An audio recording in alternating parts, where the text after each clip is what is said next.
गुरुगणकरोहरा एक गुरु श्री स्कंद गुरुवे नमः। वंदे गुरु परंपरा। गुरु ब्रह्मा गुरु विष्णु गुरुदेवो महेश्वरः गुरु साक्षात् परब्रह्म तस्मै श्री गुरवे नमः। गुरवे सर्वलोकानां विशेषे भवरोहिणां निधये सर्वविद्यानां श्री दक्षिणामूर्तये नमः। ओम सहनाववस्तु सहनौ भुनक्तु सह वीर्यं करवावहै तेजस्विनावधीतमस्तु मा विद्विषावहै। ओम शांति शांति शांति। இன்னைக்கு அமிர்தநாத உபனிஷத்தில் 17வது மந்திரம் பார்க்கலாம்.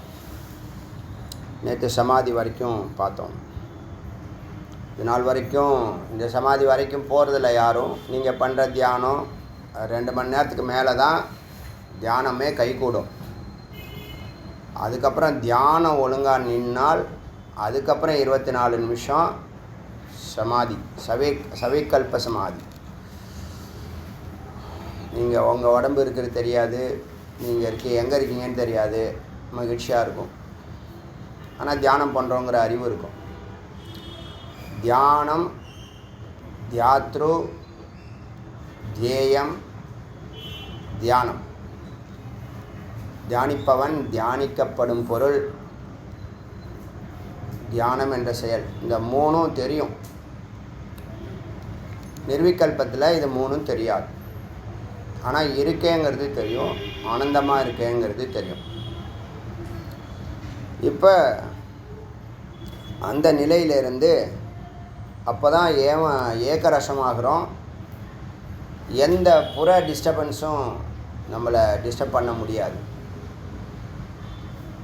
ஏன்னா நம்ம ஸ்தூலம் சூக்ஷ்மம் காரணம் இந்த 3த்தையும் கடக்கிறோம். இப்போ ஒருத்தவன் நல்லா ஃப்ரீயாக வேலை செய்யணும், நல்லா சக்ஸஸ்ஃபுல்லாக இருக்கணும்னா அவன் முதல்ல அவனை ஃப்ரீ பண்ணணும். நல்லா டேலண்டடாக இருக்கான், அவனுக்கு ஒரு டார்கெட் கொடுத்து இந்த டார்கெட்டை ரீச் பண்ணுறதுக்கு அவன் முயற்சி பண்ணும்போது அவனை ஃப்ரீ பண்ணணும். அங்கங்கே அவனை பிளாக் பண்ணக்கூடாது, தடை ஏற்படுத்தக்கூடாது. அவனுக்கு அந்த லட்சியம் புரிஞ்சிருக்குதுன்னா அவன் அதை கண்டிப்பாக அச்சீவ் பண்ணியே தீருவான். அந்த அச்சீவ்மெண்ட் வரைக்கும் அவனை ஃப்ரீ பண்ணணும். இப்போ அந்த ஃப்ரீ பண்ணுற வேலையை தான் ஜீவன் முக்தன்னு சொல்கிறோம். அந்த வேலைக்கு தான் இந்த மனமானது பூர்வமத்தியில் இருந்து தன்னுடைய எல்லா சட்டைகளையும் அவிழ்த்துட்டு சித்தாகி சத்தோடு இணையறதுக்கான தியானத்தை அது செய்யணும். ஞானம்ங்கிறது எல்லாத்தையும் உள்ளடக்கியது, ஆல்ரவுண்டர், மேலானது, எல்லாவற்றையும் மேலானது. தியான சித்தி ஆகிறதுக்கே ஞானம் வேணும். ஞானத்துக்கு ஆதாரமாக இருக்கிறது பக்தி. அதனால் பக்தியும் ஞானமும் யோகமும். பக்தி இருந்தால் தான் அறிவு வரும், அறிவு தொடர்ந்தால் சித்தி வரும். அறிவு தொடர்றது தான் யோகம்னு பேர். அப்போ பக்தி யோகம், ராஜயோகம், ஞான யோகம் 3மே இருக்கணும். 3ஐயும் ஒருங்கிணைச்சு ஒரு ரச அமிர்தமாக எடுத்து அதுபடி வாழ்கிறது தான் மிக மிக மேன்மையான ஆனந்தமான வாழ்க்கை. பக்தி ஆனந்தத்தை கொடுக்கும், யோகம் ஏக ரசத்தை கொடுக்கும், ஞானம் எல்லாவற்றையும் கொடுக்கும். அதுபடி நம்ம இப்போ போயிட்டுருக்கோம், மந்திரம் படி போகிறோம்.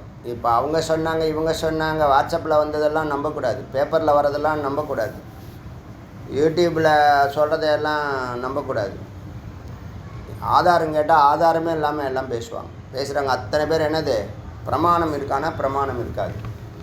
இங்கே நமக்கு பிரமாணம் இருக்குது, அதனால் இதுவே இறுதியான வார்த்தைன்னு சொல்லலாம், வெர்டிக்ட்னு சொல்லலாம். ஆல்ரெடி நிரூபிக்கப்பட்ட விஷயம். செய்து பார்த்தா ஆமாம் ஆமாம் ஆமான்னு சொல்லணும். நான் டே 1 சொன்ன 4 வருஷத்துக்கு முன்னாடி அடியன் பேசின வார்த்தைகளுக்கெல்லாம் மந்திரம் இப்போ கிடைக்குது. என்ன காரணம்? கரெக்டாக அனுமானிக்கிறோம், கரெக்டாக சுவாமி வழி நடத்துகிறாங்க, கரெக்டாக நம்ம அதுபடி போயின்னு இருக்கோம். இப்போ நீங்கள் ஏகாந்தத்தை அலாட் பண்ணாமல் நீங்கள் அனுபவத்துக்கு போக முடியாது. ஏகாந்தம் போனால் தான் அனுபவத்துக்கு வரும். சும்மா காது கொடுத்து கேட்டுட்ருக்கேன்னா முதல்ல காது கொடுத்து கேட்கலாம். பிரம்மம் புரிகிற வரைக்கும், பிரம்மம்னா என்னான்னு தெரிகிற வரைக்கும், ஜெகத்னா என்னான்னு தெரிகிற வரைக்கும், நீங்கள் யாருன்னு தெரிகிற வரைக்கும் நீங்கள் தியானம் பண்ணலாம், பண்ணாமல் இருக்கலாம். ஆனால் நீங்கள் யார், பிரம்மம்னா என்ன, ஜெகத்னா என்ன, அதுலேருந்து எப்படி வெளியேறது, எப்படி துரியத்துக்கு போகிறது, துரியங்கிற நிலையை எப்படி அடையிறது, அந்த நிலையை தொட்டால் என்ன பலன், அதெல்லாம் தெரிஞ்சுக்கிட்டதுக்கப்புறம் நான் அந்த நிலைக்கு நான் போக மாட்டேன், எனக்கு நேரம் இல்லைன்னு சொன்னால், நான் நல்லா இருக்கிறதுக்கு எனக்கு நேரம் இல்லைன்னு சொல்கிறதுக்கு சமம். அதனால் ஏகாந்தம் ஃபஸ்ட் இயரில் இருக்கிறவங்க 1 மணி நேரம் ஏகாந்தம், 2வது வருஷம் வந்துட்டோன்னா ப்ரமோஷன் இருக்கணும். இங்கே வேத சிரவணத்தில் ஒன்றும் குறைபாடு இல்லை. இங்கே சொல்லிக் கொடுக்கறதுக்கும் காது கொடுத்து கேட்குறதுக்கும் கரெக்டாக இருக்கீங்க. அது அனுபவமாகணும்ல, அறிவு அனுபவமாகணும்ல. இல்லை இப்போ நீங்கள் சொல்லும் போதே எங்களுக்கு அனுபவம் ஏற்படுதுன்னா அனுபவம் அனுபூதியாக மாறணும்ல. அடுத்த இன்னும் 3 நிலை இருக்குல்ல, 2 நிலையில் முதல் நிலையிலே நின்னா எப்படி, அடுத்த நிலைக்கு போனோம்னா ஏகாந்தம் அலாட் பண்ணணும் நேரத்தை. அப்படியே இந்த 17வது மந்திரத்துலேருந்து இன்றைக்கி நம்ம பார்க்க போகிறோம். மறுபடியும் அது ஆசனத்துலேருந்து ஆரம்பிக்குது. இங்கே ஆசனத்தை பற்றி பேசும்போது பூமோ தர்பாசனே, என்ன மாதிரி ஆசனம் போடணும், ஆசனம் அவசியமான, ஆமாம் ஆசனம் அவசியம். பூமிக்கும் நம்மளுடைய மூலாதாரத்துக்கும் டைரக்ட் டச் இருக்கக்கூடாது. அதனால் ஒரு ஆசனம், பாயோ தடுக்கோ ஒரு பலகைக்கட்டையோ ஏதாவது ஒரு ஆசனத்தில் தான் கட்டாயம் உட்காரணும். அது தர்பாசனம், புல்லால் செய்யப்பட்ட ஆசனம், குளிர்ச்சியாக இருக்கும், ரம்யமாக இருக்கணும். சர்வ தோஷ விவர்ஜித்தே, எந்த தோஷமும் இருக்கக்கூடாது. இந்த அடிப்படை விஷயங்களெல்லாம் சொல்லித்தரப்போகுது. இது வரைக்கும் தியானம்னா என்னான்னு தெரியல, எப்படின்னு உட்காரணும்னு தெரியல, எப்படி தியானம் பண்ணணும்னு தெரியலன்னு சொன்னால் கூட இந்த கிளாஸும் இந்த வரக்கூடிய 4-5 மந்திரங்களும் க்ளீனாக உங்களுக்கு தியானத்தை பற்றி அமிர்தநாத உபனிஷத்து அற்புதமான உபனிஷத்து எல்லாத்தையும் சொல்லுது. ஆரம்பத்துலேருந்து பிகைனர்லேருந்து சமாதி வரைக்கும் படிப்படியாக அழைச்சிட்டு போகுது. ஒவ்வொரு அங்கங்களையும் க்ளீனாக எடுத்து உரைக்குது. இதில் அடியான் அனுமானித்த 4 வருஷத்துக்கு முன்னாடி அனுமானித்த விஷயங்களுக்கெல்லாம் இப்போ மந்திரங்கள் வருது. எனக்கு ரொம்ப சந்தோஷமாக இருந்தது. பார்க்கலாம்.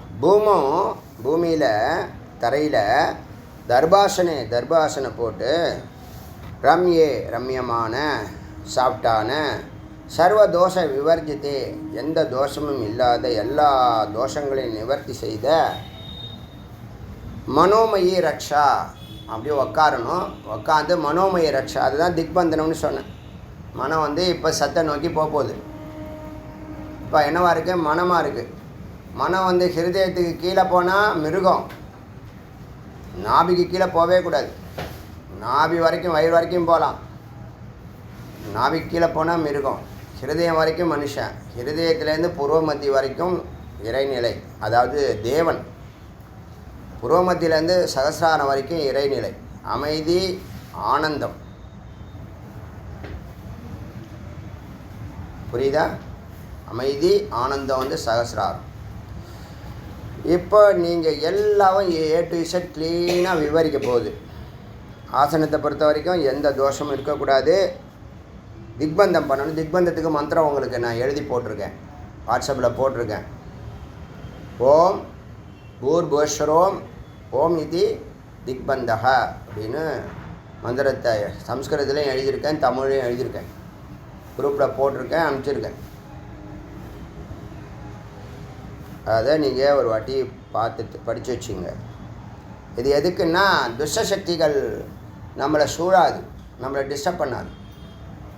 இந்த பிரபஞ்சத்தில் எப்படி அணுக்கள், காட்ஸ் பார்ட்டிகள் இருக்குதோ அதே மாதிரி மனங்களும் சூக்ஷ்ம உடம்பும், நிறைய பேருடைய சூக்ஷ்ம உடம்பு இல்லாத உடம்பு, ஸ்தூல உடம்பு இல்லாத சூக்ஷ்ம உடம்பு சுற்றிட்டு தான் இருக்குது. சன்னதியில் பண்ணால் அந்த பிரச்சனை இல்லை. அவங்க என்ன பண்ணுவாங்க, அஷ்டதிக்பாலகர்கள் இருக்காங்க, பலிபீடம் போடுவாங்க, டெய்லி போடுறது உண்டு, வருஷத்துக்கு ப்ரமோஷன் டயத்தில் போடுறது உண்டு.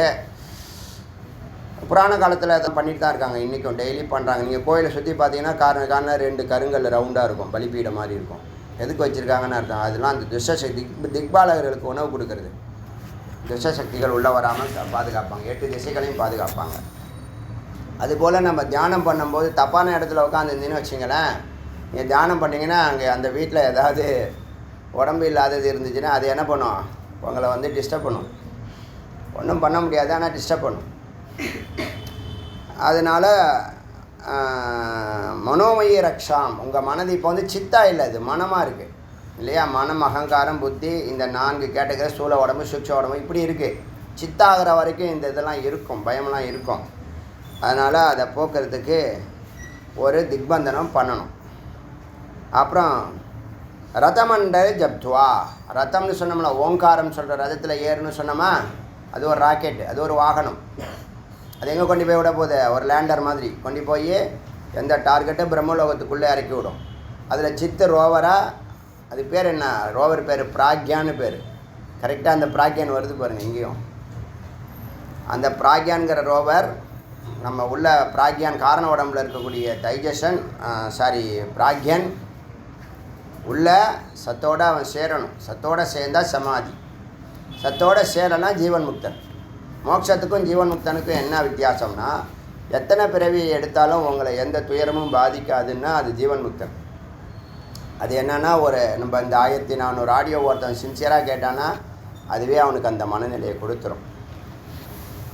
நாம் வந்து மோட்சத்தை பற்றி தான் நம்ம பயணிக்கிறோம். இப்போ ஜீவன் முக்தன் ஆகிற வரைக்கும் பூர்வ மத்தியில் தியானம் பண்ணணும். ஜீவன் முக்தன் ஆகிட்டோம், ஓரளவுக்கு நமக்கு எல்லாத்துலேயும் ஃப்ரீ கிடச்சிடுச்சு, நம்ம செய்கிற வேலையை நம்ம இஷ்டத்துக்கு செய்யலாம், நமக்கு தேவையான பொருளாதாரம் கரெக்டாக வந்துக்கிட்டு இருக்கு, குடும்பத்தில் அமைதி ஆனந்தம் இருக்குது அப்படிங்கிற ஒரு நிலை இருக்கும்போது, ஃப்ரீடம் இருக்கும்போது அது ஜீவன் முக்த நிலைன்னு பேர். அது வாழும்போது, வாழ்க்கைக்கு அப்பால் தான் மோட்சம். திரும்ப உடம்பு எடுக்கலாமா வேண்டாமான்னு நீங்களே டிசைட் பண்ணிக்கலாம். அது நம்ம பல முறை பேசியிருக்கோம். இப்போ இது மந்திரம் அதுக்கு கிடைக்கிது, அருமையாக கிடைக்கிது. இது வந்து என்னது, ஆசனத்தை பற்றியா? சரி, ஆசனம் என்ன ஆசனம்னா, ஆசனம் ஒரு 500-600 ஆசனம் இருக்குது. ஆனால் இங்கே வேதம் 3 ஆசனம் தான் செலக்ட் பண்ணுது. ஒன்று உலக பிரசித்தி பெற்ற பத்மாசனம், அது எல்லாருக்குமே தெரியும். அடுத்தது ஸ்வஸ்திகம்னா என்னென்னா, இப்போ நீங்கள் உங்கள் காலில் பண்ணுறதை கையில் பண்ணி காட்டுறோம் பாருங்கள். இப்போ இடது கை, இப்போ பாருங்கள், காலை இப்படி வளைச்சி போட்ட மாதிரி இருக்கா, லாக் பண்ணியிருப்போம்.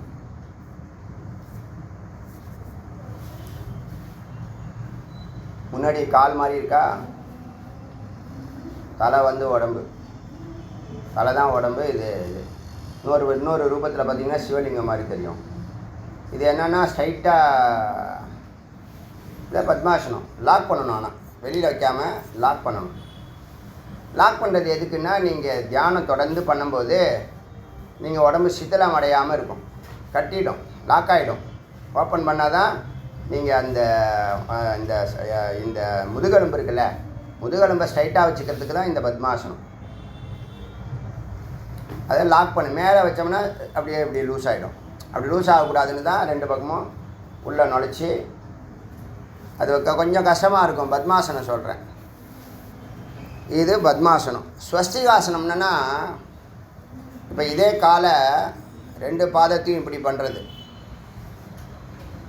உட்காருறது, குத்துக்க உட்காருறது, முதுகை ஸ்ட்ரைட்டாக வச்சுக்கிறது. 2 கால் இப்படி இருந்துச்சுல்ல, அது 2 பாதத்தையும் இப்படி கும்பிட்ற மாதிரி, காலால் கும்பிட்ற மாதிரி இப்படி வச்சு இப்படி இழுக்கணும், உள்ளே இழுக்கணும். உள்ளே இழுத்திங்கன்னா மூலபந்தம் தானாக மூலபந்தம் ஆகிடும்.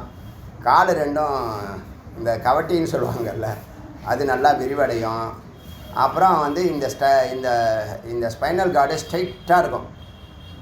10 மணி நேரம் உட்காந்தாலும் என்ன ஆகாது, வலிக்காது, இப்படி குறுகாது, கூணாது. இந்த ஆசனம்லாம் என்னென்னா, ஸ்பைனல் கார்டை ஸ்ட்ரைட்டாக வச்சுக்கிறதுக்கு தான் இந்த ஆசனமே. இப்போ சொன்னால ஆசன சித்தி ஆகணும். முதல்ல உட்காந்து பழகிறதுக்கே 1 வருஷம் ஆகலாம். உடனே பழக்கத்தில் இருந்துச்சுன்னா பிரச்சனை இல்லை, ஏற்கனவே நீங்கள் பழக்கத்தில் இருக்கீங்கன்னா. இது பேர் ஸ்வஸ்திகாசனம்னு பேர், ஸ்வஸ்திக்னு பேர். ஒன்று பத்மாசனம் தெரியும், இப்போ ஸ்வஸ்திகாசனம்.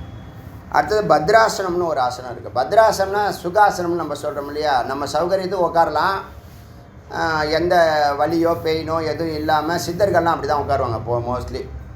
இப்போ சேஷாத்ரி சுவாமிகள் பார்த்தீங்கன்னா கால் இப்படி ஒரு மாதிரி ஒரு கால் உள்ளே விட்டு ஒரு கால் வெளில விட்டு இப்படி உட்காந்துருப்பார். இப்படி உட்காந்துருப்பார். முக்கோணம் மாதிரி இருக்கும் கால், ஒரு கால் மேலே ஒரு கால். அவர் ரொம்ப நேரம் உட்காந்துருப்பார். அப்படி எப்படி வேணாலும் உட்காரலாம். ஸ்பைனல் கார்டு ஸ்ட்ரைட்டாக இருக்கணும், கழுத்து ஸ்ட்ரைட்டாக இருக்கணும், தலை ஸ்ட்ரைட்டாக இருக்கணும். இதுதான் இந்த பத்ராசனம் சொல்லக்கூடிய சுகாசனம் பத்ராசனம் ரெண்டும் ஒன்று தான்.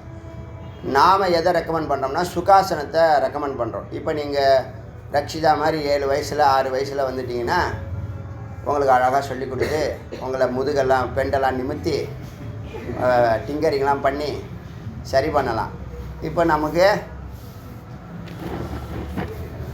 7 கழுத வயசாகிடுச்சு. நான் சொல்லலைப்பா,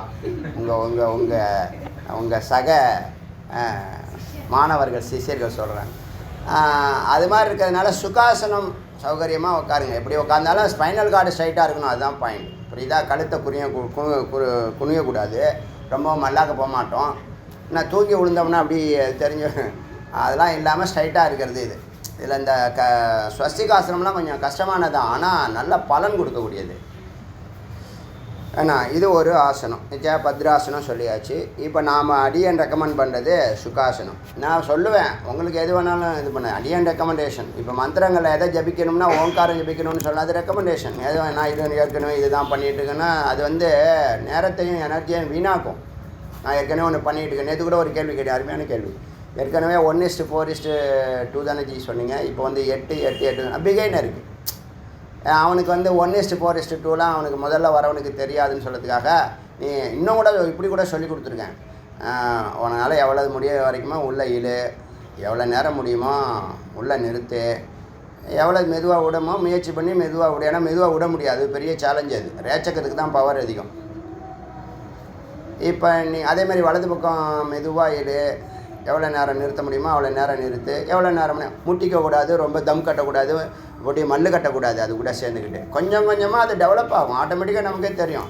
தானாக டெவலப் ஆகிறது தான் உத்தமம். நான் டெவலப் பண்ணேன்னு சொல்லிவிட்டு ஏர்லாக் பண்ணிக்கக்கூடாது. புரியுதா? அப்புறமா நான் பண்ணவே மாட்டேன் அப்படின்னு சொல்லுவீங்க. அது தேவையில்லாமல் போயிடும். பிராணாயாமம் ரொம்ப சப்போர்ட்டாக இருக்குது. எதுக்கு? சுறுசுறுப்பாக இருக்கிறதுக்கு 5 மணி நேரம் 6 மணி நேரம் 8 மணி நேரம் உட்காந்தாலும் சுறுசுறுப்பாக இருக்கும் மைண்டு. ஆமாம், இந்த மென்டல் டயர்ட்னஸ் வராது. கார்பன் டை ஆக்சைடு உள்ள எந்த கெட்ட கேஸும் நிற்காது. எல்லாம் உள்ளுள்ள உறுப்புகளோட இந்த ரத்த பிளாஸ்மான்னு சொல்கிறோம் இல்லையா, அதெல்லாம் ஆக்சிஜன் நிரப்பும். நிறைய நன்மைகள் இருக்குது பிராணாயாமத்தினால். பிராணாயாமம் பரமதபகன்னு இருக்கிற தவத்திலே உத்தமமான தபம்னு சொல்கிறாங்க. அது ஒரு பக்கம் இருக்கட்டும். இப்போ அது பிகைனருக்கு முதல்ல 6 செகண்ட் இழுக்கலாம். இந்த மாதிரி செகண்ட் இழுக்காதவங்களுக்கு இப்போ நான் அதுக்கு முன்னாடி சொன்னேன் பாருங்கள், எவ்வளோ முடியுமோ அவ்வளோ இழு, எவ்வளோ நேரம் நிறுத்த முடியுமோ அவ்வளோ நேரம் நிறுத்தி, எவ்வளோ மெதுவாக விட முடியுமோ அவ்வளோ விடு. இது இல்லையா 6 உள்ளே இழுக்கிறது 6 செகண்டு மெதுவாக இழுக்கணும். இது பேர் தாளம்னு பேர். இப்போ கையில் சொடக்கு போடுறோம்ல, கையில் சொடக்கு போடுறது தாளம்னு பேர். கையில் முதல்ல நம்ம முன்னோர்கள் சொடக்கு போட்டு தான் அதுக்கப்புறமா என்னவா மாறி இருக்கு, அந்த சிஞ்சா சொல்லுவாங்க, தாளம்னு சொல்லுவோம். அதுதான் இந்த கையில் கேட்குற சவுண்டு எல்லாருக்கும் கேட்காதுங்கிறதுனால என்ன பண்ணுறாங்க, அந்த சிஞ்சா, அது பேர் சிஞ்சா தானே, அது பேர் தாளம். அது மாதிரி 6 செகண்டு மெதுவாக இழுத்து 6 செகண்டு உள்ளே நிறுத்தி 6 செகண்டு வெளியில் விடலாம். அதே மாதிரி இடது பக்கம் இழுத்து நீங்கள் இது இல்லைன்னா இது வச்சிங்க, ஏன்னா அது அந்த மிஷின் ஒன்று இருக்கு, கவுண்டரா ஸ்டாப் வாட்ச் உங்கள் செல்லிலே இருக்குது, கவலையே பட வேண்டாம். அதை வச்சு நீங்கள் பண்ணலாம். அதுக்காக புதுசாக வாங்கிடு 1000 ரூபாய்க்கு கொடு 2000 ரூபா கொண்டு சண்டை போட்டு கிடக்கு. செல்லிலே அது பண்ணிக்கலாம். அது இல்லைன்னா இது நம்ம 2 விதமாச்சா, அதுதான் அதுக்கு நீங்கள் கேட்ட கேள்விக்கு பதில். 1:4:2 தான் என்னது எல்லோரும் இன்டர்நேஷ்னலாக எல்லோரும் ஏற்றுக்கிட்ட விஷயம். ஈஸியாகவும் இருக்கும், ஒரே கணக்கில் இருக்கும். ஏன்னா உபநிஷத்தை என்ன பண்ணோம், ரிஷிகளுக்கு தகுந்த மாதிரி அவங்களுடைய அறிவுக்கு தகுந்த மாதிரி 10 வருஷம் ப்ராக்டிஸில் இருக்கிறவங்க, 20 வருஷம் ப்ராக்டிஸில் இருக்கிறவங்க, 30 வருஷம் ப்ராக்டிஸில் இருக்கிறவங்களாம் இருக்காங்கல்ல. அதுக்கு தகுந்த மாதிரி உபநிஷத்து வெவ்வேறு கால அளவு சொல்லுது. ஒன்று 6 சொல்லும், ஒன்று 8 சொல்லும், ஒன்று 10 சொல்லும், ஒன்று 12 சொல்லும். 12 உள்வாங்கணும், 48 உள்ளே நிறுத்தணும், அப்புறம் 24 வெளியில் விடணும், அப்படிலாம் சொல்லும். அதனால் நீங்கள் குழப்பம் பண்ணவே வேண்டாம். 1:4:2 பெஸ்ட்டு. அதுலேருந்து நீங்கள் மாறவே வேண்டாம். இதெல்லாம் சும்மா தெரிஞ்சு வச்சுங்க. இப்படிலாம் சொல்லுது வேதங்கிறத தெரிஞ்சு வச்சுங்க. யாரும் சொல்லாத விஷயம். அது ஒரு பாயிண்ட்டு. நிச்சா இப்போ பத்ராசனம் சுகாசனமாக நீங்கள் உட்காருங்க. சௌகரியத்துக்கு தகுந்த மாதிரி உட்காந்துக்கிறீங்க. என்ன பத்துவா அதான் காலை லாக் பண்ணுறது, அதான் பத்துவா யோகாசனம். சமயக்கு உத்தர அபிமுக சிதக, எப்படின்னா வடக்கு பார்த்தோ கிழக்கு பார்த்தோ உட்காரலாம். எப்போதும் கிழக்கு பார்த்து பூஜை செய்கிறது உத்தமம். கிழக்கு வடக்கும் உத்தமம் தான். கிழக்கு அதி உத்தமம்னு வச்சுங்க. அதே மாதிரி பூஜை பண்ணுறதுக்கு கிழக்கு வடக்கு, முதலிடம் கிழக்கு. தியானம் ஜபம் பண்ணுறவங்களுக்கு வடக்கு கிழக்கு. வடகிழக்கு இல்லை, பூஜை பண்ணுறவங்க கிழக்கு பிரதானம், வடக்கும் பூஜை பண்ணலாம். அது மாதிரி ஜபமோ தபமோ பண்ணுறவங்களுக்கு வடக்கு பிரதானம், கிழக்கும் பண்ணலாம். இப்போ நம்ம மோட்ச பிராப்தி இருக்காங்கள்ல, அவங்க வடகிழக்கு. வடகிழக்குன்னா ஈசான மூலை. ஈசான மூலைன்னு சொல்கிறேன் இல்லையா, அக்னி மூலைக்கு நேர் ஆப்போசிட்டாக இருக்கும். உங்கள் வீட்டில் கிச்சன் இருக்குல்ல, கிச்சன் வந்து அக்னி மூலையில் இருக்கும். அதுக்கு நேர் ஆப்போசிட் உங்களுக்கு ஒரு ரூம் இருக்குல்ல, அதில் கார்னரில் பீரோ வச்சுருப்பீங்கள்ல, அதுதான் அது. அதை பார்க்கணும். அங்கே போய் உட்கார சொல்லலை, அந்த திசையை பார்த்து இப்படி உட்காருது. புரியலையா? சரி விட்டுருங்க. கிழக்கோ இல்லை வடக்கோ பாருங்கள். நீங்கள் பார்க்குறதே பெரிய விஷயம். அது என்ன வடக்கு கிழக்கு ஈசான மூலை எல்லாம் சொல்லிட்டுருக்கீங்க. சரி, இது வச்சா இப்போ ஆசன சித்தி முதல்ல ஒரு பாயிண்ட்டு. இப்படி உட்கார்றதுனால என்ன ஆகுன்னா, உள்ளே இருக்கக்கூடிய மூலாக்னி இருக்குல்ல, ஈஸியாக பற்றிக்கும். பிராணன் வந்து என்ன பண்ணோம், நல்லா மூலாதாரம் வரைக்கும் போயிட்டு இந்த மூலாக்னியை என்ன பண்ணோம், அங்கே இந்த நேற்று சொன்ன இல்லையா, கும்பகத்தை வந்து அந்தர கும்பகம், ஆந்தரிக் கும்பகம்னு உள்ள கும்பகம் பண்ணுறது. சாதாரணமாக உள்ளே தான் கும்பகம் பண்ணுவோம். வெளியில் கும்பகம் ஒன்று இருக்குது. அதுதான் நேற்று மூச்சை இழுக்க வேண்டாம், இருக்கிற மூச்சை வெளியில் தள்ளிடணும். மறுபடியும் மூச்சு இழுக்கக்கூடாது, அப்படியே நிறுத்துறது, வெளியில் நிறுத்துறது. அந்த கும்பகம் அது தேவையில்லை. அது ஒன்று இருக்குதுன்னு தெரிஞ்சுங்க, அதை விட்டுடுங்க, அதுவும் போயிட்டோம். இப்போ சொல்கிறது வந்து எப்போதும் போல் உள்ளே இழுக்கிறது, நிறுத்துறது, வெளியிடுறது. வெளியில் இழுக்கிறது, நிறுத்துறது, வெளியிலேருந்து உள்ளே இழுக்கிறது, நிறுத்துறது, இடது பக்கம் வெளியில் விடுறது.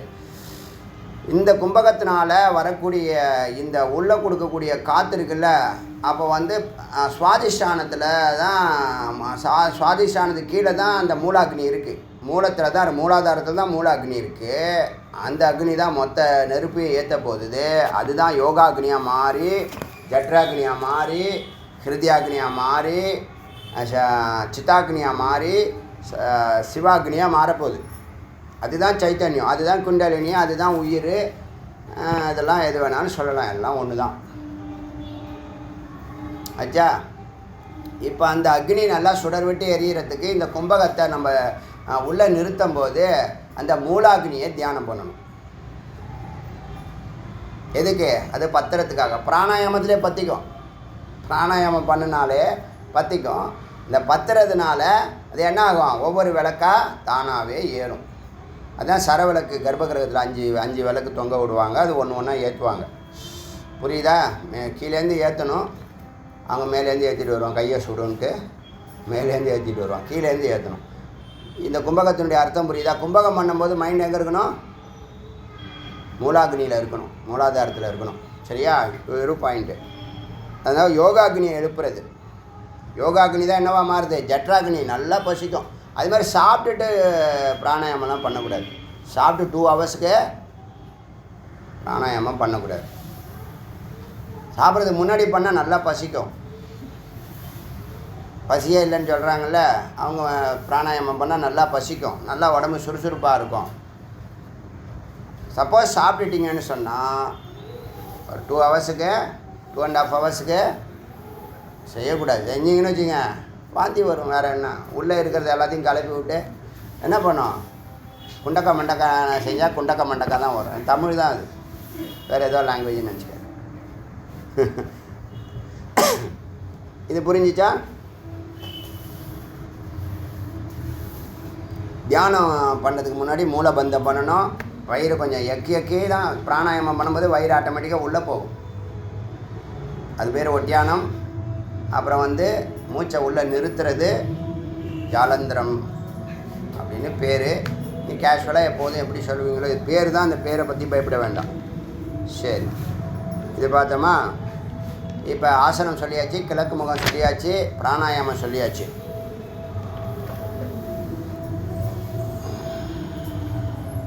இப்போ தான் மூலத்தில் கும்பகம் சொன்னோம் இல்லையா.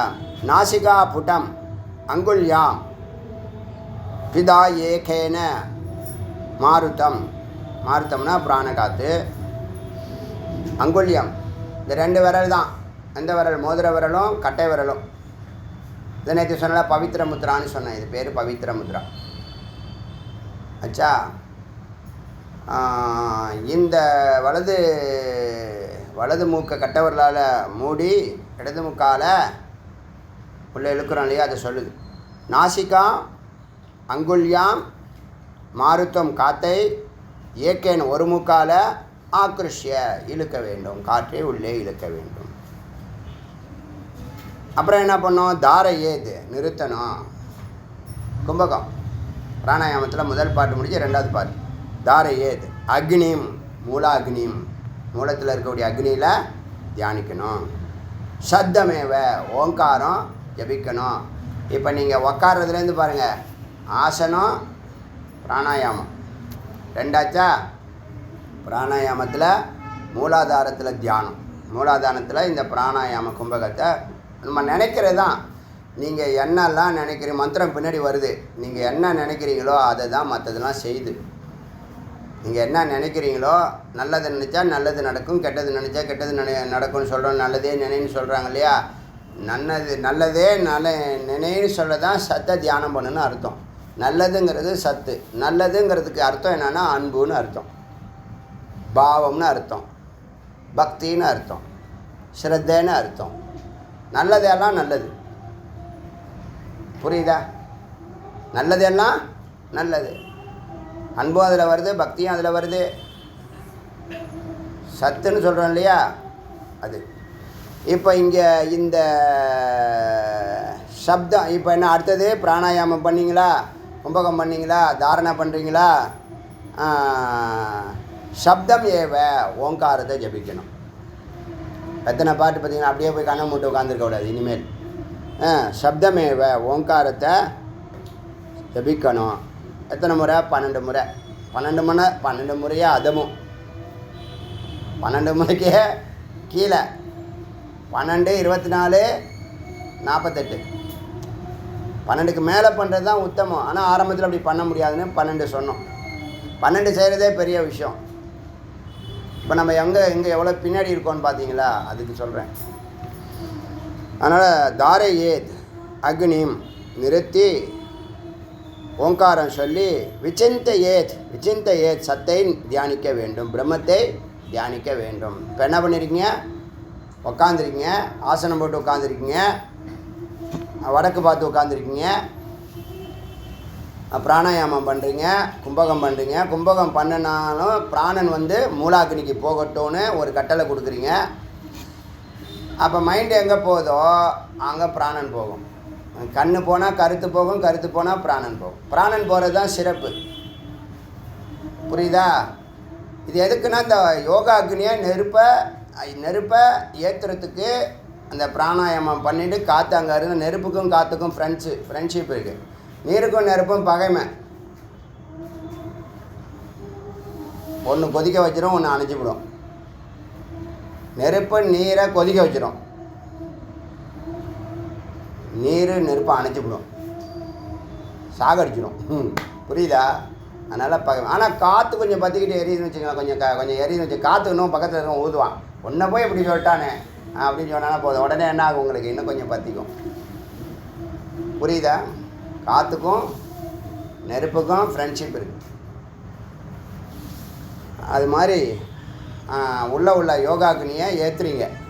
இதெல்லாம் நீங்கள் இது வந்து கற்பனையும் கதையும் அல்ல, இதெல்லாம் ப்ராக்டிக்கலாக ரிஷிகள் என்ன பண்ணுறாங்க செஞ்சு காமிச்சிருக்காங்க. நான் பர்சனலாக ஃபீல் பண்ணுறேன். எனக்கு ஒரே ஒரு பிராணாயாமம் பண்ணாலே வெயில் காலத்தில் தாங்காது.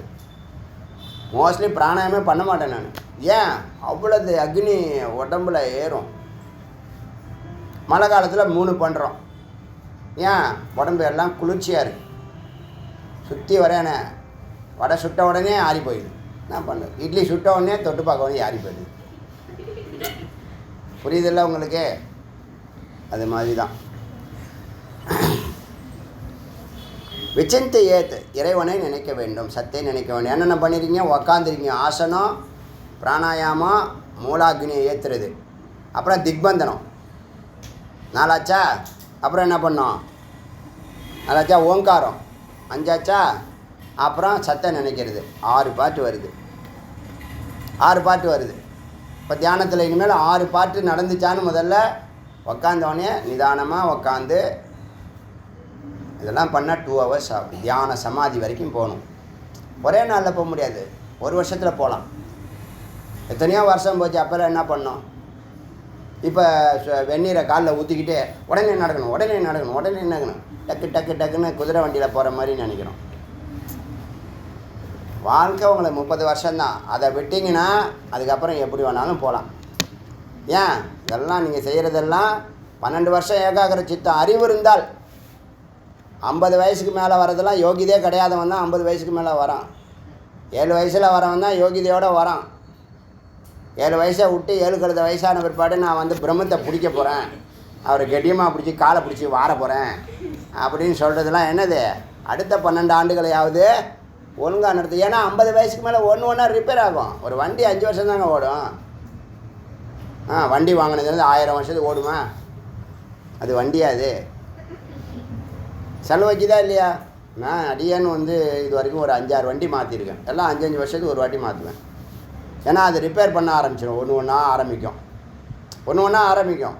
எத்தனை பார்ட் இருக்கோ அத்தனை செலவு ஒன்று ஒன்றா பண்ணும். ஒன்று முடித்தோடனே ஒன்று பண்ணும். வண்டி அந்த கடைக்கே போகாது. அவனுங்க என்ன தான் பண்ணுறானுங்க தெரில. மெக்கானிக்கெலாம் கோச்சிக்காதீங்க. ஏதாவது ஒன்று ஒரு வாரத்துக்குள்ள அடுத்தாப்பில் ஒன்று சொல்லுவான், அடுத்தாப்பில் ஒன்று அப்படியே செலவு வந்துக்கிட்டே இருக்கும். சரி, வந்துட்டு போகட்டும். நம்ம வண்டி நம்ம தானே ரிப்பேர் பண்ணணும். உடம்பை ரிப்பேர் பண்ண முடியுமா? கண்ணி தெரில.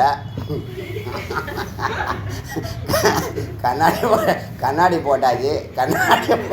கண்ணாடி போட்டு கண்ணி தெரியல. சுகர் ஏறுது இறங்குது. ஒரு நாளைக்கு 2 தெரியுது, 4 நாளாக தெரியுது. அப்படிலாம் பண்ணுறோமா இல்லையா? என்ன தான் பண்ணி தொலைக்கிறது அப்படின்னா என்ன பண்ண? வெங்காயம் வெட்டினேன் 50 வருஷம் வரைக்கும்.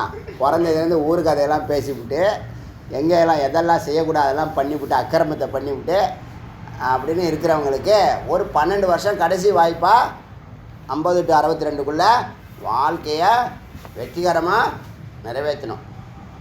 புரியுதா? அதனால் வயசை பற்றி நம்ம கவலைப்படக்கூடாது. நேற்று சொன்னல, அதெல்லாம் நீங்கள் இருக்கிற வரைக்கும் அந்த வார்த்தை உள்ளே நிற்கணும். எனக்கு நிற்குது. எனக்குள்ள மந்திர வார்த்தையாக போனதெல்லாம் நின்று வேலை செய்யுதுங்க. எப்படி சொல்கிறது? அது அறிவு. ஆத்மாவுக்கு வயசு இருக்க அப்படி பார்த்தா நமக்கு பல கோடி வருஷம் போட்டாகணும். எத்தனை ஜென்மம் எடுத்துருக்குறோங்கிற அறிவு இருக்கா இல்லையா? ஏன்னா நம்ம மூளைக்குள்ளேயே மிருகம், ஊர்வனை, பரப்பனை எல்லாம் இருக்குது. மனுஷ மூளை கொஞ்சோண்டு முன்னாடி இருக்கே, அது யூஸே பண்ணுறதில்ல. சொன்னாங்கன்னா சயின்ஸு சொன்னால் ஒத்துக்குவீங்க. ஐன்ஸ்டீன் சொன்னார், அவர் ஏதோ ரிலேட்டிவிட்டி தியரி பண்ணவர், அவர் சொன்னார்னா கூட ஒத்துக்குவான். வேற ஒரு சயின்டிஸ்ட் பேரை சொன்னால் இவன் ஒத்துக்குவான். அதனால் இப்போ 6 பாயிண்ட்டை நீங்கள் உட்காரும்போது இதுக்கே அரை மணி நேரம் ஆகிடும். அப்புறம் நீங்கள் எங்கே தியானம் பண்ணுறீங்க? புரியுதில்ல? எதுக்கு தியானம்? எதுக்கு 24 நிமிஷம் 5 பாட்டு சொன்னேனே. 5 பாட்டு எதுக்கு? பிராணாயாமம் உட்காருது. பிராணாயாமத்துக்கு அரை மணி நேரம் 24 நிமிஷம், அப்புறம் பிரத்யாகாரத்துக்கு 24, தாரணாவுக்கு 24, தியானத்துக்கு 24, சமாதிக்கு 24. நீங்கள் சொல்லி வச்சு செய்யலாங்க.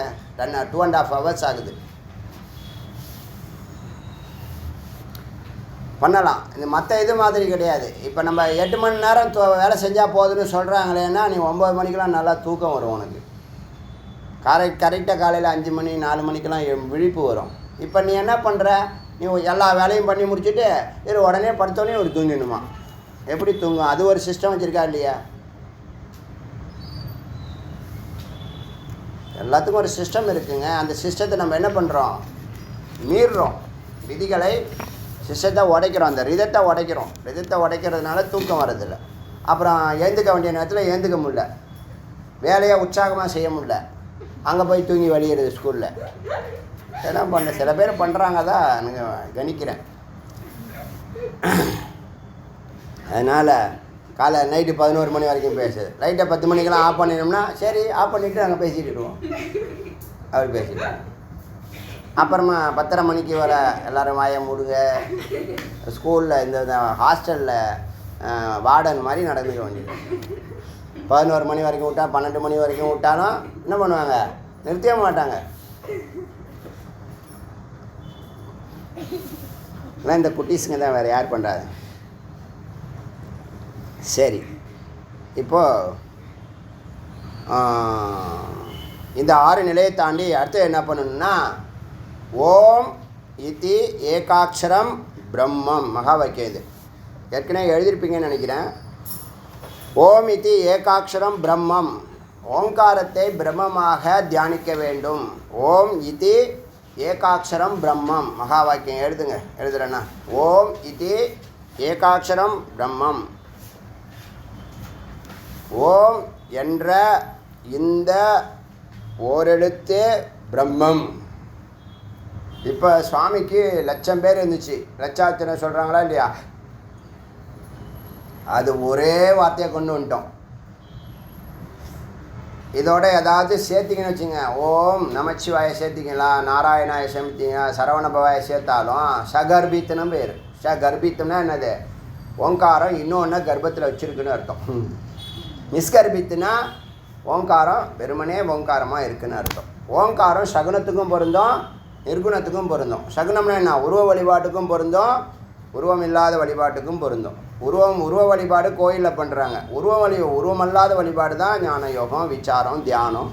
இதெல்லாம் உருவம் இல்லாத நிர்குணம். எது உண்மைனா நிர்குணம் தான் இறுதி.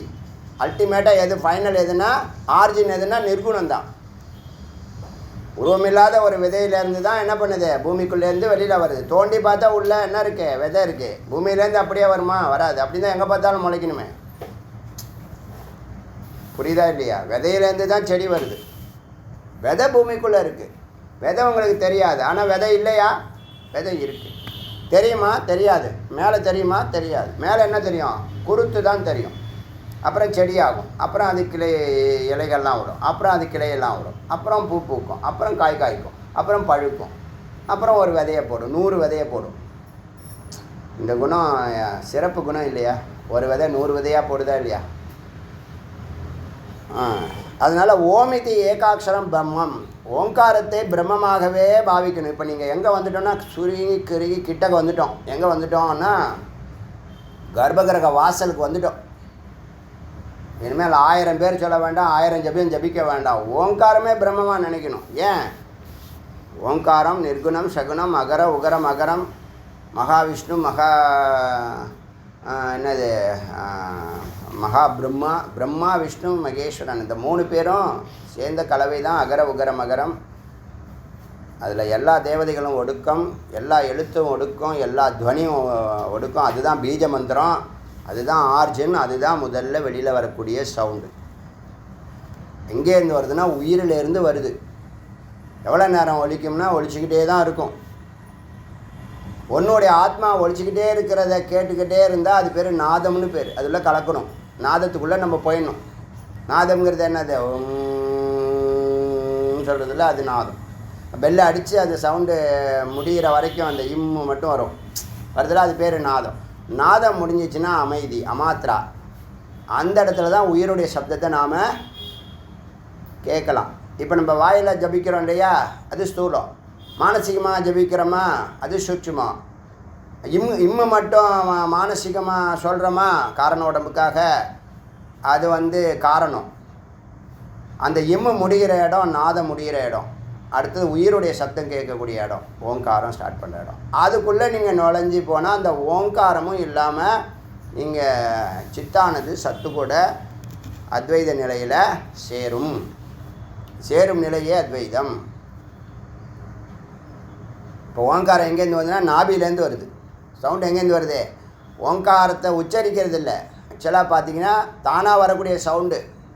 உயிரினுடைய நாதம்தான் ஓங்காரம். உயிருங்கிற வார்த்தைக்கு இன்னொரு பேர் தான் அமிர்தம். அமிர்தநாதம்னு இந்த உபநிஷத்துக்கு வச்சாங்க. என்னை பொறுத்த வரைக்கும் ஒவ்வொரு உபநிஷத்துக்கு சேலஞ்சாக தான் இருக்குது. ஒரு உபநிஷத்து நல்லா ஆழமாக போக போக அது ரொம்ப மகத்தாக நமக்கு பிடிக்குது. அடுத்து வரக்கூடிய உபநிஷத்து அதை விட ஆழமான விஷயத்தை சொல்லுது. இந்த உபநிஷத்தில் இது வரைக்கும் சொல்லாத விஷயங்கள் சொல்லிடும். வேறு உபநிஷத்தில் சொல்லாத விஷயங்களை லைட்டாக தொட்டு காட்டினதெல்லாம் இது என்னது, சுட்டி காட்டினதெல்லாம் தொட்டு காட்டுது இது இந்த உபநிஷத். அமிர்தநாதங்கிறது ஓங்காரம். அமிர்தநாதம், சாமம், உத்கீதம், பிரணவம், ஸ்வரம் இதெல்லாம் இந்த ஓங்காரத்துக்கு தான் அர்த்தம். அதனால் ஓமிதி ஏகாட்சரம் பிரம்மம். இனிமேல் நீங்கள் கடவுளை வணங்கணும்னா வெறும் ஓங்காரம் ஒரு போர்டை வச்சுக்கிட்டே எல்லா மதத்தினரும் வணங்கலாம். எல்லா மொழியினர், எல்லா இனத்தவர் எல்லோரும் வணங்கலாம். ஏன்? நீ சகனமாகவும் எடுத்துக்கலாம், நிர்குணமாகவும் எடுத்துக்கலாம். உன்னோட பொருந்தும், இறைவனோடு பொருத்தம். உன்னோட பொருந்துறது வெளியில் அது வருது, உன்னோட பொருந்துது. இறைவனோட பொருந்ததுன்னா திரும்ப உள்ளே போகுது. புரியுதா? இதெல்லாம் சிறப்பு, ரொம்ப சிறப்பு. அதை கவனிக்கணும், வேறு ஒன்றும் இல்லை. நம்ம கருத்து எங்கே போதோ அங்கே காற்று போகும். உங்கள் சித்து எங்கே போதோ அங்கே எல்லா உலகத்தில் உள்ள எல்லா பொருளும் அது பின்னாடி வரும். சித்தை என்னது? மனம் அறிவு சொல்கிறத மனம் கேட்கணும்னு சொல்லியிருக்கேன்ல. இப்போ காற்றை வந்து பிடிச்சிக்கிட்டே நிறுத்தாமல் அப்படியே நில்லைன்னா நிற்குதுன்னு சொன்னேன்ல. அப்போ அந்தளவுக்கு அறிவு என்னவாக இருக்கணும்? ஸ்ட்ராங்காக இருக்கணும். இது எப்படி அந்த நிலை ஏற்படும்? டெய்லி சிரவணம் பண்ண பண்ண பண்ண பண்ண திறந்து சிந்திக்க சிந்திக்க சிந்திக்க சிந்திக்க அது யோகமாக மாறி என்னவாயிடும்? ஏற்கனவே அது இருக்கக்கூடியதான், வசீகரிக்கிறது தான். உள்ளே இருக்கிற பொருள் இருக்கிற சித்தே அது வசீகரிக்கும். இப்போ நீங்கள் உங்களை வந்து அதுக்குள்ளே வசீகரிக்குது. சத்தானது சித்தை வசீகரிக்கிறது. சித்தா நம்ம மனமாக இருந்தால் மனதை சித்து வசீகரிக்குது. நம்ம சித்தா இருந்தோன்னா சித்தை சத்து வசீகரிக்க போகுது. எல்லாத்தையும் வசீகரிக்கிறதுனா என்னது? தம்பக்கம் ஈர்க்கிறது சத்து. கணம், ஆனந்த கணம், சித் கணம், சத் கணம்னு சொன்னோம் இல்லையா? ஒரு உபநிஷத்தில் வந்துச்சு. போன உபநிஷத்து தானே வந்துச்சு. நிருசிம்ம உத்தரதாபின்ய உபனிஷத். அதெல்லாம் பேரில் ஞாபகம் இருக்கா? சரி. அதனால் ஓங்காரத்தை நீங்கள் எளிமையாக சாதாரணமாக எடுத்துக்க முடியாது. அதுவே பிரம்மம், அதுவே பிரணவம், அதுவே முருகப்பெருமான், அதுவே ஞானம், அதுவே முக்தி, அதுவே மோட்சம், அதுவே இறைவன். முதல்ல அதை நீங்கள் பார்க்குறீங்கன்னா ஓங்காரமாக தான் பார்க்குறீங்க. இறைவன் நான் இருக்கேன் அப்படின்னு சொல்கிற வார்த்தை தான் ஓங்காரம். எல்லாருக்குள்ளேயும் இருந்து 24 மணி நேரமும் சதா சவுண்டை கொடுத்துக்கிட்டே இருக்கு. ஏன்? அப்போ தான் இந்த உலகம் இயங்கும். அதிர்வை ஏற்படுத்துறது தான் அது வேலை. காரணம் அதுக்கு என்ன? பிராணன். என்ன சொன்னோம்? சித்து, அவித்யா, பிராணன் சொன்னோம் இல்லையா? பிராணனுடைய வெளிப்பாடு தான் ஓங்காரம். ஓங்காரமும் பிராணனும் ஒன்றா தான் இருக்குது. புரியுதா? பிராணன் ஒடுங்க, ஓங்காரம் ஒடுங்க. பிராணன் ஒடுங்க, மனம் ஒடுங்குன்னு சொன்னோமா முன்னாடி? வெளியிலேருந்து உள்ளே கொண்டு போகுது. உள்ளே போக போக போக போக போக என்னவாயிடுச்சு? மனமானது வெளியில் பொருளாக இருந்துச்சு, பொறியாக இருந்துச்சு, புலனாக மாறணும். எத்தனை சட்டை போடுது பாருங்கள் இந்த சித்து. பொருளாக இருந்துச்சு. இப்போ எந்த பொருளை உங்கள் பொருளை யாருக்கு கொடுப்பீங்களா? ஏன் கொடுக்க மாட்டீங்க? ஏன்? அது நீங்களாக இருக்கீங்க. அது மேலே உயிரையே வச்சுருக்கீங்க சொல்கிறீங்கல்ல. ஒரு நகைன்னா ஒரு டம்ளரு. ஏன் விட்டு டம்ளர் எனக்கு கரெக்டாக தெரியும். அதில் பேர்லாம் அடித்து வச்சுக்கிறது. சீனா தானா, பூனா பானா, வீணா போனா, என்ன எதை எழுதி வச்சுக்கிறான். இன்னும் சில பேர் இன்னும் அதிபுத்திசாலி. இது இங்கேருந்து திருடப்பட்டது எழுதி வச்சுருக்கோம். அந்த காலத்தில் சரவண பவனிலேருந்து திருடப்பட்டது, ஆரிய பவன்லேருந்து திருடப்பட்டது அந்த காலத்தில் எழுதி வைப்பாங்க. அப்புறம் தண்ணி கேனை வச்சு பக்கத்தில் ஒரு செயினை போட்டு டம்ளரை தொங்க விட்டுருப்பான். இந்த டம்ளர் வந்து வாய் வரைக்கும் கூட போகாது, நெஞ்சு வரைக்கும் தான் வரும். அப்புறம் நம்ம குனிஞ்சிக்கணும் ஆடு மாடு மாதிரி. ஏன்னா அவ்வளோ நம்பிக்கை. நம்மளால் அப்படி என்ன பண்ணுறான்? இப்படி போகிறான், அந்த பக்கம் போனால் டம்ளர் காணும். சிசிடிவி தான் வச்சான். அதுக்கு தான் சிசிடிவி வச்சான். இதெல்லாம் நம்ம ஆளுங்க தான். யார் பண்ணுறா? இங்கிலாந்துலேருந்து வந்து எடுத்துன்னு போனான் டம்ளரு. இதே தான் கதை. ஒன்று வைக்க முடியாது. அவ்வளோ தெளிவாக இருக்கான். பனிஷ்மெண்ட்டு சிவியர் பண்ண மாட்டுறாங்க ஜனநாயகத்தில். பனிஷ்மெண்ட் வந்து குற்றவாளிகளுக்கு பனிஷ்மெண்ட் கொடுத்தாதனே திருந்துவான். ஓமிதி ஏகாட்சரம் பிரம்மம். அதனால் ஓங்காரத்தையே பிரம்மமாக முதல்ல நினைக்க. இதெல்லாம் முதல்ல அப்படி படிப்படியாக போய் என்னவாயிடும், கடைசியில் சத்துக்கு போயிடுவோம். அது வேறு விஷயம். ஆனால் டைரெக்டாக போக முடியாது. படிப்படியாக தான் போகணுங்கிறதுக்காக தான் என்ன பண்ணுறது, ஓம் நம சிவாய சொல்லி, அப்போ நம சிவாய சொல்லி, அப்போ சிவாய சொல்லி, சிவாய நம, இதெல்லாம் சொல்லி கடைசியில் ஓமுக்கு வந்துடும். அதுபோல் ஓம் இது ஏகாட்சரம் பிரம்மம் மறக்கவே கூடாது. ஓங்காரங்கிற வார்த்தையே பிரம்மம். சாரகர்பிதம், ரொம்ப சாரம் இருக்கிறது. ரசம், ஏகரசம், சத்து எல்லாம் ஓங்காரம் தான். அச்சா ஓம் இத்தி இதை வந்து ஸ்தூலமாக சொல்ல வேண்டாம், ரேச்சகமாக வெளியில் சொல்ல வேண்டாம், வெளியில் விட்டு சொல்ல வேண்டாம், மானசீகமாக சொல்லணும். ஓங்காரத்தை உள்ள ஸ்தூலமாக சொல்கிறத விட சூக்ஷ்மம் பவர் அதிகம். சூக்ஷ்மத்தோட காரணம் அதை விட பவர் அதிகம். காரணத்தோட நாதம் அதை விட பவர் அதிகம். நாதத்தோட நாதாந்தம், நாதத்தினுடைய முடிவு அதை விட பவர் அதிகம். அதான் கவனிக்க அது ஆட்டோமேட்டிக்காக சித்த என்ன ஆகுது, உள்ளே போயிடுது. ஆட்டோமேட்டிக்காக அது பின்னாடியே போய்டுது. ஓங்காரத்து பின்னாடி போனாலும் சரி, இம்மு பின்னாடி போனாலும் சரி, பிராணன் பின்னாடி போனாலும் சரி, எல்லாம் ஒன்று தான். அதனால் ஓம் இத்தி ஏத்து ந ரேச்சையேத்து, வெளிப்படையாக சொல்ல வேண்டாம், கத்தி சொல்ல வேண்டாம். திவ்ய மந்திரேன்னு பகுதா குறியாது. இதான் இந்த திவ்யமான மந்திரத்தினால பலமுறை குறியாது செய்ய வேண்டும், ஜபிக்க வேண்டும். இதனால் என்ன பலன்? அமல் முக்தையே, உங்களுடைய மலங்களெல்லாம் நீக்கப்பட்டு அமலமாக இருத்தி, மலமற்ற நிலைக்கு போய் முக்தையே, அந்த ஃப்ரீனஸை நம்ம உணரலாம், விடுதலையை உணரலாம். புரியுதா?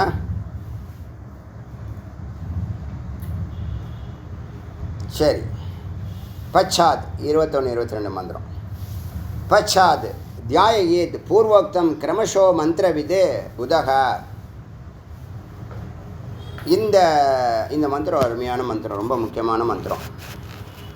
பச்சாது பிறகு ஓங்காரத்தை உங்கள் குரு சொல்லி கொடுத்துருக்காங்க. எப்படி சொல்லியிருக்காங்க? ஓம் அப்படி சொல்லலாம், ஓம் அப்படி சொல்லலாம், ஓம் இப்படி சொல்லலாம். முதல்ல சொன்னது குரில், ஹ்ரஸ்வம்னு பேர். ரெண்டாவது சொன்னது நெடில், கொஞ்சம் நீட்டி சொல்கிறது. மூணாவது சொல்கிறது பிளுத்தம்னு சொல்கிறது, ரொம்ப நீட்டி சொல்லலாம். மூணாவது சொன்னது ரொம்ப உத்தமமான விஷயம்.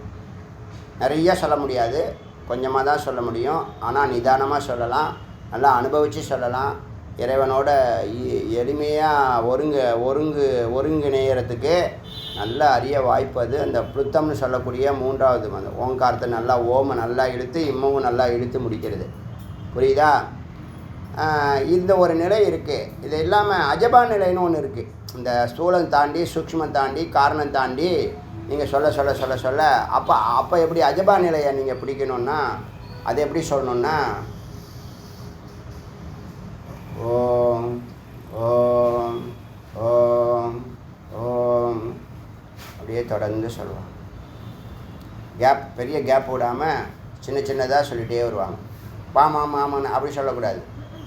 ஓம் ஓம் ஓம் ஓம் ஓம் அப்படின்னு நீங்கள் சொல்லணும்.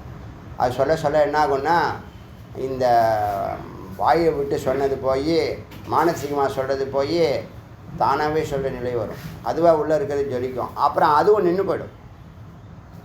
அதுவும் நின்று போய் என்னவாயிடும், ஸ்வரூபத்தில் நிற்கும். எங்கே ஒடுங்குது? சத்தில் ஒடுங்குது. சொல்லி பார்த்தா தான் புரியும். எதையுமே செய்ய மாட்டேன், கதை கேட்டுனே இருப்பேன்னா, இதெல்லாம் ஞான யோகத்தில் ஞான யோகத்தை இன்னும் சிம்பிளிஃபை பண்ணுது ஓங்காரம். அதுக்காக அதை பயன்படுத்துகிறோம். ஞான யோகத்தை பிராணாயாமம் இன்னும் சிம்பிளிஃபை பண்ணுது. ஏன்? அதனால தான் பக்தி யோகத்தையும் ஞான யோகத்தையும் ராஜயோகத்தையும் இணைக்கிறோம். ஒரே யோகம் போதும். இருந்தாலும் இதெல்லாம் ரொம்ப எளிமைப்படுத்துதுன்னா அதை ஏன் அதை எடுத்துக்கக்கூடாது? நம்ம வெற்றிக்கு இதெல்லாம் சப்போர்ட்டாக இருக்குன்னா ஏன் ஏற்றுக்கக்கூடாதுங்கிறேன். சப்போர்ட்டரை நம்ம அவாய்ட் பண்ணுவோமா ஏற்றுக்குவோமா? நீங்கள் உங்கள் வெற்றிக்கு ஒருத்தவங்க சப்போர்ட் பண்ணுறாங்க, 10 பேர் சப்போர்ட் பண்ணுறாங்க. நீங்கள் வெற்றிக்கு சப்போர்ட் பண்ணுறவங்கள ஏற்றுக்குவீங்களா மறுப்பீங்களா? ரிஜெக்ட் பண்ணுவீங்களா? ரிஜெக்ட் பண்ணுவீங்களா? என்ன சொல்லுங்கள் பதில்? அக்செப்ட் பண்ணணும். அது மாதிரி தான் பிராணாயாமம், அப்படி தான் ஓங்காரம். சொல்கிறது புரியுதா? இதெல்லாம் ஏற்றுக்கிறதும் ஏற்றுக்காதும் உங்கள் இஷ்டம். ஏற்றுக்கிட்டிங்கன்னா எளிமையாக ஜெயிக்கலாம். எளிமையாக ஜெயிக்கலாம். சிம்பிளிஃபை, ரொம்ப சிம்பிளிஃபை பண்ணி தான் சொல்லிகிட்டு இருக்கேன். வேதத்தில் எல்லாத்தையும் சொன்னால் உங்களுக்கு தலையே சுத்தம். ரொம்ப டீட்டெயில் நான் போகல, ஏன்னா இதில் விசாரம் இல்லை, இதெல்லாம் இன்ஃபர்மேஷன் தானே. நீங்கள் எல்லாம் உங்கள் உள்வாங்கி பதிஞ்சிக்கிறீங்க. அதுக்கப்புறம் இன்றைக்கி இல்லையோ நாளைக்கு என்றைக்கோ ஒரு நாள் செய்வீங்க. அதுக்காக சொல்கிறேன். அதனால் இப்போ என்னாச்சுன்னா மந்திர விது. இப்போ மந்திரத்தை எப்படி ஜபிக்கணும்னு சொல்லிடுச்சு. குறில் சொல்லிச்சு, நெடில் சொல்லிச்சு, பிளுத்தம்னு சொல்லக்கூடிய 3வது நீட்டி சொல்லக்கூடிய ஓங்காரத்தை குரு சொல்லி கொடுத்துருக்காங்க. அவங்க சொன்னதை ஒழுங்காக கேட்டிங்கன்னா நீங்கள் மந்திர விதா எல்லாம் மந்திரம் தெரிஞ்சிடும். எப்படி இப்போ பூர்வோக்த கிரமசக எப்படி சொல்லி கொடுத்தாங்களோ அப்படி பூர்வோக்த கிரமசக மந்திர விது. என்ன பண்ணணும்? தியாகேத்தே சொல்லி தியானிக்கணும். இறைவனை தியானிக்கணும். ஜபிக்கணுங்கிற இடத்துல ஓங்காரத்தை இப்படி ஜபிக்கணும். யாரை நினைக்கணும்? அதுக்கு தான் 5 தத்துவம் சொன்னிச்சு. என்னென்ன சொன்னிச்சு? சப்தத்தை சொல்லணும், சிந்திக்கணும். 6 இது பார்த்தோம்ல, ஆசனத்துலேருந்து 6 நிலை சொன்னோம்ல. அந்த 6 நிலையில் அந்த ஓங்காரம் ஒரு இடத்துல வருதா, அந்த இடத்துல தியானிக்கணும்.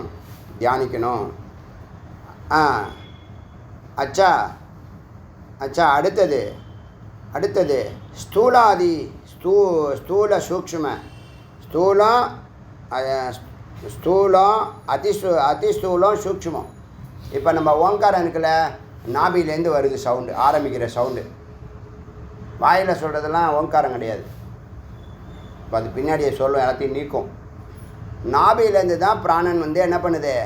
ஓங்காரமாக வெளியில் வருது. முதல்ல சூக்ஷ்மமாக இருக்கும். ஓங்காரம் வெளிப்படாமல் சூக்ஷ்மமாக இருக்கும். அப்புறம் அது பஷ்யந்தி, நாபிக்கு மேலே வெளியில் பார்க்குது. பஷ்யந்தி ஹிருதயத்தில் மத்தியமாக அதோடைய நிலை, ஓங்காரத்துடைய நிலை. நாபிலேருந்து புறப்படுறது சூக்ஷ்மமாக இருந்தது. அதுலேருந்து ஹிருதயத்துக்கு வரத்துக்கு முன்னாடி வெளியில் பார்க்குறது பஷ்யந்தி. ஹிருதயத்துக்கு வர்றது மத்தியமாக, கழுத்துக்கு வர்றது அதிசூக்ஷ்மம். சூக்ஷ்ம வைக்கரி இல்லைன்னா அதிசூக்ஷ்மம். சூக்ஷ்ம வைக்கரி வச்சுங்க. சூக்ஷ்ம வைக்கரியில் இருக்கிற வரைக்கும் சவுண்டு வெளியில் வராது. அதுலேருந்து வாயுக்குள்ள உபாம்சுன்னு சொல்லுவாங்க. உபாம்சு இல்லைன்னா சூக்ஷ்ம வைக்கரி, வெளிப்பட்ட வைக்கரி. இப்போ நாபியில் 1, நாபிக்கு மேலே 2, ஹிருதயத்தில் 3, விசுத்தியில் 4, அப்புறம் உச்சரிக்காமல் இருக்கிற நிலை, அதாவது வெளிப்பட்ட 5, மொத்தம் 5 நிலை. சூக்ஷ்மம், பஷ்யந்தி, மத்தியமாக, சூக்ஷ்ம வைக்கரி, ஸ்தூல வைக்கரி. இந்த சூக்ஷ்ம வைக்கரிக்கு தான் இன்னொரு பேர் உபாம்சுன்னு சொல்லுவாங்க. சவுண்டு இருக்காது. நீங்கள் மானசீகமாக ஜபிக்கிறீங்களா, அப்போ சவுண்டு இருக்காது இல்லை. வெளிப்பட்ட வைக்கரி. ஓங்காரம் அப்படி வருது வெளியில். ஓங்காரமில் எல்லா வார்த்தையும் அப்படி தான் வருது. அது புரியுதா? இதெல்லாம் தெரிஞ்சு வச்சுங்க. அதுக்குள்ளே என்ன மெக்கானிசம் இருக்குங்கிறத சொல்கிறேன். கொஞ்சம் டீட்டெயில் தெரிஞ்சால் நல்லா உங்களுக்கு நிதானமாக போவீங்க. வேறு ஒன்றும் இல்லை, அதுக்காக தான். அச்சா, இப்போ ஸ்தூல அதிஸ்தூல சூக்ஷ்ம 3 தான் சொல்லுது. அது நேராக ஹிருதயம், அப்புறம் கழுத்து, அப்புறம் உச்சரிக்காத இடம், உச்சரிக்கிற இடம், அப்படி சொல்லுது. ஸ்தூலம் வெளிப்பட்டது, அதான் வைக்கரி. சூக்ஷ்மம் உபாம்ச அல்லது அதிசூக்ஷ்மம். இன்னொன்று வந்து மத்தியமா. பசந்தி அது கீழே இருக்கிற சூக்ஷ்மத்தை அது விட்டுடுச்சு, 2 விட்டாச்சு. ஸ்தூல அதிஸ்தூல சூக்ஷ்மம் நாபீர் ஊர்தவும் உபக்கிரம. இது அற்புதமான லைன். ஊர்தவும் உபக்கிரம. இப்போ வந்து சாமானியன் சம்சாரியாக இருக்கானா, அவனுக்கு வந்து பிராணன் வந்து உள்ளே போய் நேராக இந்த லங்ஸு அந்த மூச்சுக்குழல் வழியாக நேராக நாபி வரைக்கும் போயிட்டு யூட்டர்ன் போட்டு மறுபடியும் அங்கே உள்ள அழுக்கு காற்றையெல்லாம் மாற்றி என்ன காற்று இருக்கோ அந்த காற்றை எடுத்துக்கிட்டு வெளியில் வருது. இது சாமானியனுக்கு. யோகிகளாக இருக்காங்க. இப்போ ஊர்தவகதி மோட்சத்துக்கு முயற்சி பண்ணுறவங்க இருக்காங்க, முக்தனுக்கு முயற்சி பண்ணுறவங்க இருக்காங்க, இல்லற வாழ்க்கை இனிமையாக இருக்கணும்னு நினைக்கிறவங்க இருக்காங்களா. முதல்ல இல்லற வாழ்க்கை இனிமையாக இருக்கணும், அது முக்கியம். அங்கே அமைதியும் செழிப்பும் அன்பும் செழிப்பும்னு வச்சுங்க. அதே ஹிருதயத்தில் தியானம் பண்ணுவாங்க. ஹிருதயத்தில் தியானம் பண்ணால் அன்பும் குடும்ப விருத்தியும் செழிப்பும் இதெல்லாம் நடக்கும். ஹிருதய தாமரை தான தர்மத்தில் நிற்கிறது. தான தர்மம்லாம் ஹிருதயத்தில். புருவமத்தியில் தியானம் பண்ணுன்னா ஜீவன் முக்தன் ஞானத்தில் நிற்கும். இது வந்து பாவம். இது ஒரு பக்தி யோகம்னா புருவமத்தி ஞான யோகம். இது ஹிருதயம் அன்புனா புருவமத்தி அறிவு. புரியுதா? எப்படி வேணாலும் வார்த்தை தான் வேறு இருக்கக்கூடிய விஷயம் ஒன்று தான். மொத்த சாரமும் என்னது? பக்தியும் யோகமும் ஞானமும் தான் மொத்த சாரம். வேதாந்தத்தினுடைய சாரம், பகவத்கீதையினுடைய சாரம், வாழ்க்கையினுடைய உயர்வான வாழ்க்கையினுடைய சாரம். பக்தி இருக்கணும், அறிவு இருக்கணும். பக்தியும் அறிவும் சேர்ந்தால் ஆனந்தம் இருக்கணும். இப்போ ஹிருதயத்தில் பண்ணுறவங்க வாழ்க்கை இல்லறம் அமைதியும் ஆனந்தமுமாக இருக்கும். புரோமக்தியில் ஞானமும் முக்தியுமாக இருக்கும், முக்தியுமாக இருக்கும். விடுதலை உணர்வோடு எல்லா காரியங்களையும் செயல்படுவான், அறிவோடு செயல்படுவான், ஞான நிஷ்டை. அதுக்கு மேலே சகசிராரம் மோட்சம், இறைநிலை. இது சகசிராரத்தினுடைய தியானத்தில் நீங்கள் பார்க்கக்கூடிய பார்வை. புருவமத்தியில் பார்க்குறியா, ஹிருதயத்தில் பார்க்குறியா, சகசிராரத்தில் பார்க்குறியா, 3 இடத்துல தான். முன்னாடி பலமுறை சொல்லியிருக்கோம். ஹிருதயத்தில் தியானம் பண்ணலாம், புருவமத்தியில் தியானம் பண்ணலாம், சகசிராரத்தில் தியானம் பண்ணலாம். புருவ மத்தியில் தியானம் பண்ணுறோம் பார்த்தீங்களா, அதுதான் சமநிலை. ஹிருதயத்தில் தியானம் பண்ணுற பார்த்தீங்களா, அது இல்லறதுக்காக, அது கீழ்நோக்கியது தான், அதோகதி தான் அது. புருவமத்தியில் சகசிராரம் பார்க்குறோம் பார்த்தீங்களா தியானம், அது ஊர்தவகதி. இப்போ நீங்கள் ஊர்தவகதி தியானம் பண்ண பழக்கத்தில் இருக்கிறவங்க யோகிகள் அவங்களாம் இருக்காங்கல்ல, அவங்களுக்கெல்லாம் நேராக காற்று கீழே இறங்காது. உள்ளே போன காற்று நேராக அங்கே போயிடும், சகசிராரத்துக்கு போயிடும். இந்த உடம்பையே பிண்டம் அண்டம்னு சொல்லுவாங்க. உலகத்தை அண்டம்னு நம்ம உடம்பை பிண்டம்னு சொல்லுவான், முதல் பாயிண்ட்டு. அப்புறம் அந்த உடம்புலையே 2ஆக பிரித்து தலையை அண்டமாகவும் கழுத்துக்கு கீழ்ப்பகுதியை பிண்டமாகவும் எடுத்துக்கலாம். இந்த பிண்டத்துக்கு நடு வந்து ஹிருதயம், இந்த அண்டத்துக்கு நடு வந்து புருவமத்தியும் நடு தான், சகசிராரமும் நடு தான். இப்போ சாமானிய சம்சாரி இப்போ அவன் உயிர் போகுதுன்னு வச்சுங்க, அடுத்த ஜென்மம் என்னங்கிறத இப்பயே சொல்லிடலாம். இப்போ அவன் வந்து எப்போதும் என்ன பண்ணியிருப்பான், பொதுவாக சாப்பாடு தூக்கம் போகணும் வந்து என்ன பண்ணுவான், அந்த கதவை திறந்து வச்சுருப்பான். புறமதி கதவு அவன் பழக்கம், தியானம் பண்ணுற பழக்கமோ இல்லை ஒன்றில் ஃபோக்கஸ் பண்ணக்கூடிய பழக்கமோ அவனுக்கு இருந்திருக்காது. அப்புறம் சகசிரார பழக்கமோ சான்ஸே இல்லை. முக்தனே ஆகலை, எப்படி மோட்சம் வருது? வித்தியாசம் தெரியுதில்ல ஹிருதயத்துக்கும் புருவமத்திக்கும் சகசிரார். முன்னாடி பேசியிருக்கேன் நான், இப்போ இந்த இடத்துல இது வருது அதனால் பேசுகிறேன். இப்போ நீங்கள் ப்ராக்டிஸ் ஃபுல்லாக போகம் சாப்பாடு தூக்கம் என்னது, ஹிருதயத்துக்கு கீழே வயிறு நாபி எருவாய் கருவாயிலே வாழ்க்கை போகுது. டாய்லெட்டு போகிறது, போகம் சாப்பிட்றது, சாப்பாடு போடுறது, செரிக்கிறது, வேலை செய்கிறது, தூங்குறது, இப்படியே இருக்கும்போது என்னது கீழ்கதவு அதோகதி தான். அது சம்சாரிக்கு 95% அதோகதி தான். 5% தான் குரு கிடைக்கிறாங்க. சொல்லப்போனால் சுருக்கமாக சொன்னால் குரு கிடச்சிட்டாங்கன்னா அது கடைசி ஜென்மா கூட மாற்றலாம். சத்குரு கிடச்சிட்டாங்கன்னா அதுவே கடைசி பிறவியாக ஆகலாம். சன்னியாசம் எடுக்கிறவனுக்கு எப்படி கடைசி பிறவி சன்னியாசம்னு சொல்கிறோமோ அது மாதிரி குரு கிடச்சிட்டாங்கன்னா அவங்க சொல்கிறத அவங்களோட ஒழுங்காக பயணம் செஞ்சோம்னா குறைஞ்சபட்சம் ஜீவன் முக்த நிலை, உச்சபட்சம் சகசிரார நிலை, அதாவது மோட்ச நிலை, இறைநிலை. எல்லாம் மந்திரம் ஆதாரம் இருக்குது, சொந்த கருத்து இல்லை, ஏதோ வாய்க்கு வந்ததோ வளரி கொட்டலை, எல்லாத்துக்கும் மந்திரம் இருக்குது. இதெல்லாம் பேசியிருக்கோம், எப்போயோ பேசிட்டோம், 4 ஆண்டுகளுக்கு முன்னாடியே பேசியாச்சு. 10வது நிலையில் பரம்பொருள்னு பேசியிருக்கேன். அடியே எப்படி பேசுகிறேன்லாம் கேட்காதீங்க. எனக்கு ஒரு அறிவு, ஏதோ ஒரு அறிவு, ஒரு இன்ட்யூஷன், ஒரு உள்ளுணர்வு. அதுக்கு இப்போ மந்திரம் கண் கலங்க வைக்குது. அவ்வளவு மந்திரம், அற்புதமான மந்திரம்லாம் வருது. இந்த மந்திரத்தை விட்டு இப்போ என்னால் நகர முடியல பாருங்கள். அதி அற்புதமான மந்திரம். இப்போ என்னாச்சுன்னா, நாபிலேருந்து ஊர்தவம் போகணும். உன்னுடைய மூச்சு, உன்னுடைய பிராண காற்று சாமானியர்களுக்கு கீழே போகுது. இந்த மாதிரி முயற்சி சாதகர்களுக்கு மேல் நோக்கி ஊர்தவ கதி போகுது.